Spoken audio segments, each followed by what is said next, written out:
तो चलिए आज बात करते हैं इतिहास के एक सबसे जीनियस आविष्कारक निकोला टेस्ला के बारे में और उनके कुछ ऐसे आइडियाज के बारे में जो सुनकर शायद होश उड़ जाएं। सोचिए, क्या ये मुमकिन है कि निकोला टेस्ला ने एक ऐसा हथियार बना लिया था जो दुनिया से सारे युद्ध ही खत्म कर सकता था? ये एक बहुत बड़ा सवाल है और इसका जवाब ना टेस्ला के कुछ सबसे सीक्रेट और शायद सबसे डरावने डिजाइनों में छिपा हो सकता है। कल्पना करके देखिए जरा, एक ऐसी बीम की जो 400 किलोमीटर दूर उड़ रहे हवाई जहाज को पल भर में पिघला दे। या फिर सोचिए एक ऐसी अदृश्य दीवार के बारे में जो किसी देश की सरहद पर हो और उसे छूते ही कोई भी घुसपैठियां भाप बनकर उड़ जाए। और जो शायद सबसे चौंकाने वाली बात है, वो है एक ऐसी भूकंप मशीन जो जेब में फिट हो जाए। मतलब इतनी छोटी सी मशीन जो पूरे शहर को हिला के रख दे। आखिर इन सब आइडियाज के पीछे का दिमाग था किसका? तो चलिए इस गुत्थी को सुलझाते हैं।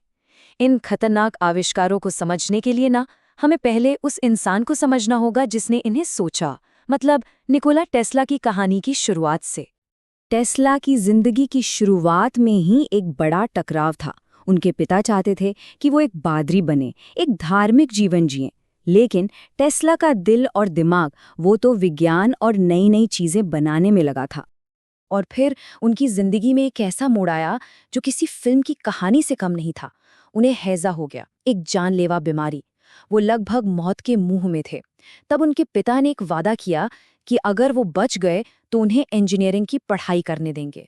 और क्या कोई यकीन करेगा, टेस्ला चमत्कारिक रूप से ठीक हो गए। बस यहीं से विज्ञान में उनके सफर का रास्ता खुल गया।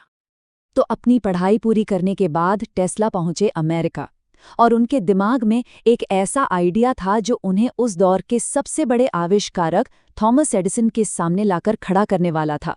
एक तरह से एक जंग की शुरुआत होने वाली थी। तो ये टकराव था क्या? इसे करंट्स का युद्ध भी कहते हैं। एडिसन का था डायरेक्ट करंट यानी डीसी। उस वक्त यही चलता था, लेकिन इसकी एक बड़ी दिक्कत थी, ये ज्यादा दूर तक नहीं जा पाता था। और वहीं टेस्ला लेकर आए ऑल्टरनेटिंग करंट यानी एसी।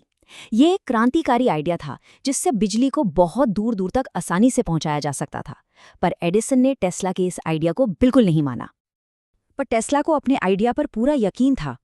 उन्होंने एडिसन की कंपनी छोड़ दी और अपनी खुद की कंपनी शुरू कर दी। और यही वो फैसला था जिसने हमारी दुनिया को हमेशा के लिए रोशन कर दिया।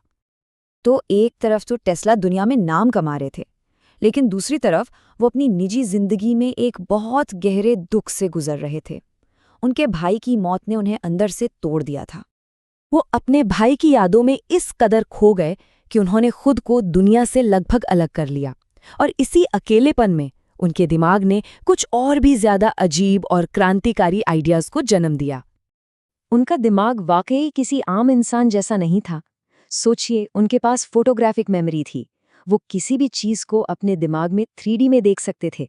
मतलब किसी मशीन को बनाने से पहले वो उसे अपने दिमाग में ही चलाकर टेस्ट कर लेते थे। कमाल है ना? और इसी गजब की काबिलियत से एक आइडिया आया, थॉट कैमरा। टेस्ला चाहते थे कि जो तस्वीरें उनके दिमाग में चल रही हैं उन्हें वो सीधे एक स्क्रीन पर दिखा सकें। अब उनका अगला आविष्कार समझने के लिए एक छोटा सा साइंस का कॉन्सेप्ट समझना जरूरी है, रेजोनेंट फ्रीक्वेंसी। देखिए, हर चीज की ना एक अपनी नेचुरल कांपने की स्पीड होती है। जब कोई बाहरी कंपन उसी स्पीड से मैच कर जाता है तो वो कंपन बहुत बहुत ज्यादा बढ़ जाता है।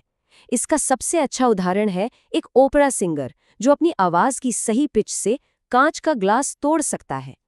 तो हुआ ये कि टेस्ला ने एक भाप से चलने वाला ऑसिलेटर बनाया था, एक छोटी सी मशीन। एक दिन वो अपनी लैब में इसे टेस्ट कर रहे थे कि अचानक पूरी बिल्डिंग कांपने लगी। लोग डरकर बाहर भागने लगे, उन्हें लगा भूकंप आ गया है।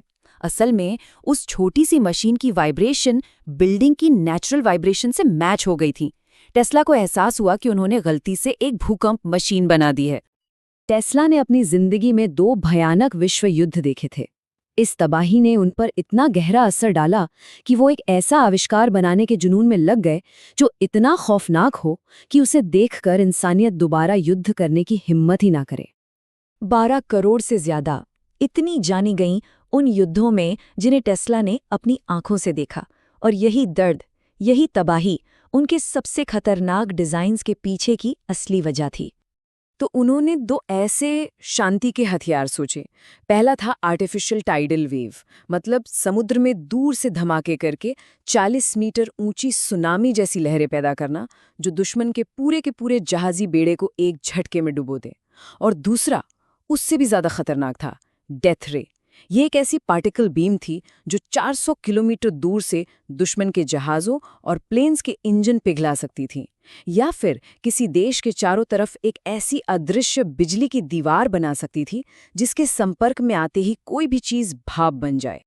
जाहिर है, जब उन्होंने डेथ रे के बारे में बताया तो लोगों ने मजाक उड़ाया, कहा ये तो नामुमकिन है। लेकिन टेस्ला का जवाब क्या था? उन्होंने कहा, मैं इसे पहले ही बना चुका हूं। पर किसी ने उनकी बात पर यकीन नहीं किया। सरकारों ने भी इसे बस एक बूढ़े आविष्कारक का बड़बोलापन समझकर नजरअंदाज कर दिया। लेकिन वो कभी अपने सबसे बड़े आविष्कार को दुनिया के सामने साबित कर पाते, उससे पहले ही टेस्ला की कहानी में एक आखिरी रहस्यमयी मोड़ आ गया। 300 से भी ज्यादा इतने पेटेंट टेस्ला के नाम पर आधिकारिक तौर पर दर्ज हैं। ये उनकी जीनियस होने का जीता जागता सबूत है। लेकिन सोचिए, कितनी अजीब बात है। जिस इंसान ने दुनिया को इतना कुछ दिया, वो अपनी जिंदगी के आखिरी दिनों में एक होटल के कमरे में बिल्कुल अकेले और गरीबी में मरा, इतना कि उनके पास अपने होटल का बिल चुकाने तक के पैसे नहीं थे। तो सवाल आज भी यही है, निकोला टेस्ला एक जीनियस थे जिनके आविष्कार वक्त से बहुत आगे थे, या वो बस एक मिथक थे? या फिर क्या उनके सबसे बड़े सीक्रेट्स इतिहास के पन्नों में कहीं हमेशा के लिए खो गए हैं?